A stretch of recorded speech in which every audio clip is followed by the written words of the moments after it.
So right. the CDC's new mask guidance, basically, they said that vaccinated people don't have to wear masks indoors in most cases. So, yeah, I don't know. It's so this article is basically spelling out that that's confusing for people. And so businesses are trying to figure out what to do. Trader Joe's has decided that people do not have to wear masks any longer in their establishment. Um, different experts have different opinions about this.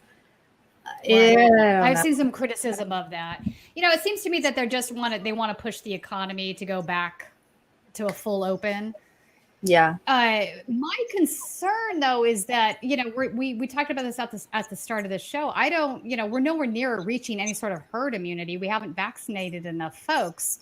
And Right. no vaccine is completely efficacious. Right. So, I think the Pfizer and the Moderna are each about 90% a week after the second shot. J&J is less. So if we don't get everybody vaccinated, there's, you still have these outlier percentages. The probability is that you're protected, yes, but there's still this other percentage out there. So for me, I think it would make sense to still have some sort of mask mandate. I don't. Whether the CDC says to or not, I'm probably going to choose to do that for the most part. And I would also add to that there's this like bizarre little cottage industry of folks getting phony vaccination cards. I don't know how widespread that is. I don't know. I haven't read. Yeah, I was just gonna say, at least this is something that's happened here in Los Angeles. I don't know how widespread it is. But we're talking about a city basin of 10 million people, the size of Sweden. So, I mean, it would make a difference. Yeah.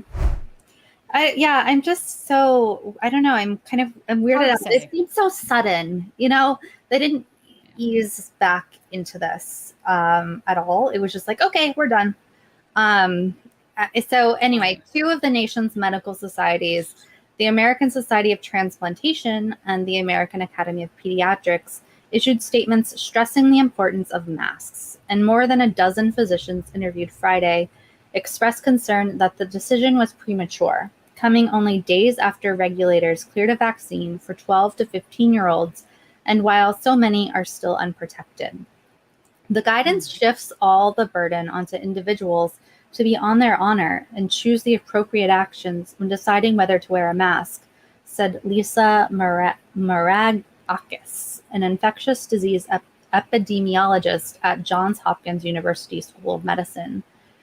There is no way to know who is vaccinated and who is not in most scenarios. The likely result is that almost no one will wear a mask, which I think is true. And I think, highlighting here the American Society of Transplantation, that is part of the reason to wear a mask is not for yourself. It's for vulnerable populations. That's right.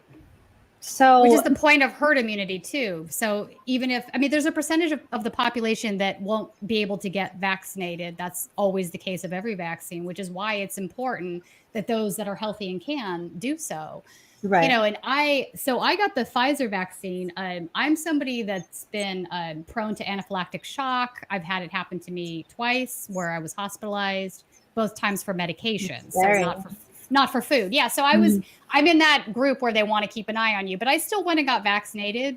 Yes, I waited after the vaccine was given to me. I had to sit there and wait at the hospital location for 30 minutes to make sure that was not going to happen. It didn't happen. I didn't think it was going to, but it could, it is a sort of a fringe thing, and it's happened to me twice. So I guess there's a chance. But point being is the decisions that we make have to be based on more likely, less likely outcomes, because there are no guarantees, right? These are all probability arguments that we're having here. So, and I understand, here's the thing. I understand what's driving the worries and concerns, the skepticism. We talked a little bit about bot science. We talked about, folks from Big Pharma and the revolving door at the CDC. All of these things are valid concerns. I'm not saying that they aren't, but thankfully we also have peer review. And I don't think most scientists are a part of that mechanism. I think most scientists actually do care about the quality of their work, and I think they do care about veracity, and they do care about finding and discovering the truth. Yeah. So, although I'd say, although the skepticism can't be warranted, I do think vaccines are safe.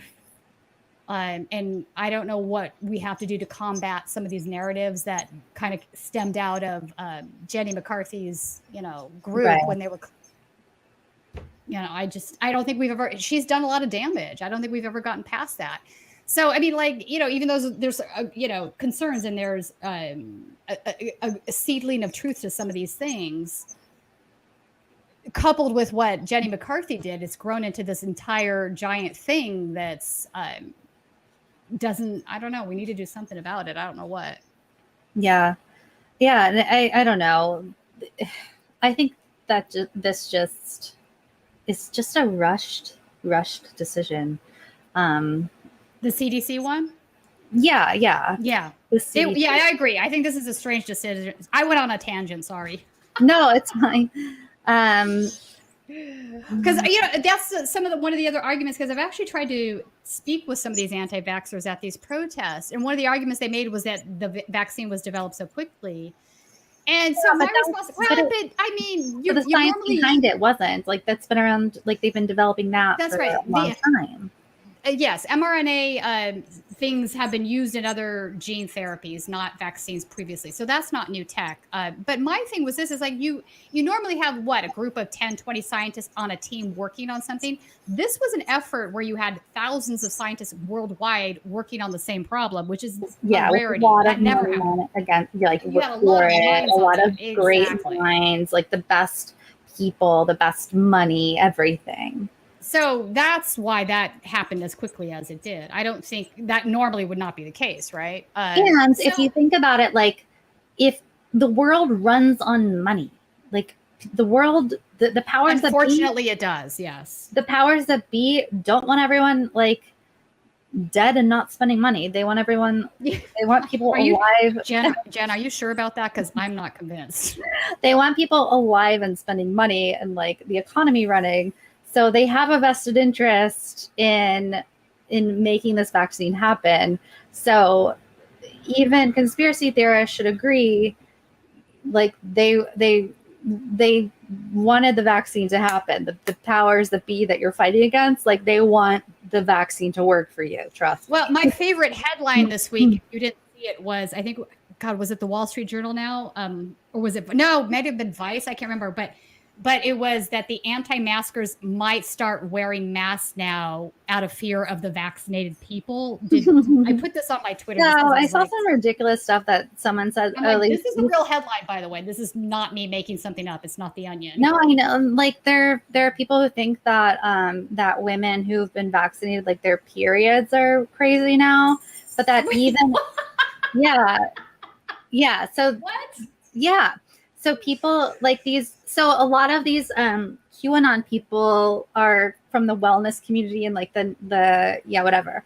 So there are these people who find themselves really serious and they're like, yes, we've been getting a lot of reports that women's periods have been going wild after getting the vaccination. And not only that, but people who have visited with women who have been vaccinated have had their periods go wild too. And so what does it actually mean to have your period go wild? I need to know. Okay, it was Vice World News. I found it. Let me just read this to you. Vice World News. This is the actual headline. I'm reading it. Anti-maskers ready to start masking to protect themselves from the vaccinated. The anti-vaccine conspiracy about the vaccinated are leading some anti-maskers and some anti-vaxxers to contemplate wearing a mask and social distance. I'm like, hey man, whatever it takes. Okay. So yeah, so they're pointing out like, okay, we're like, just hold on a little bit longer. Like we're finally going to be vaccinating, 12 to 15-year-olds. We're going to get to children. Just like wait a little bit, which I think is fine. I agree. We're fine. Just like, let's wait.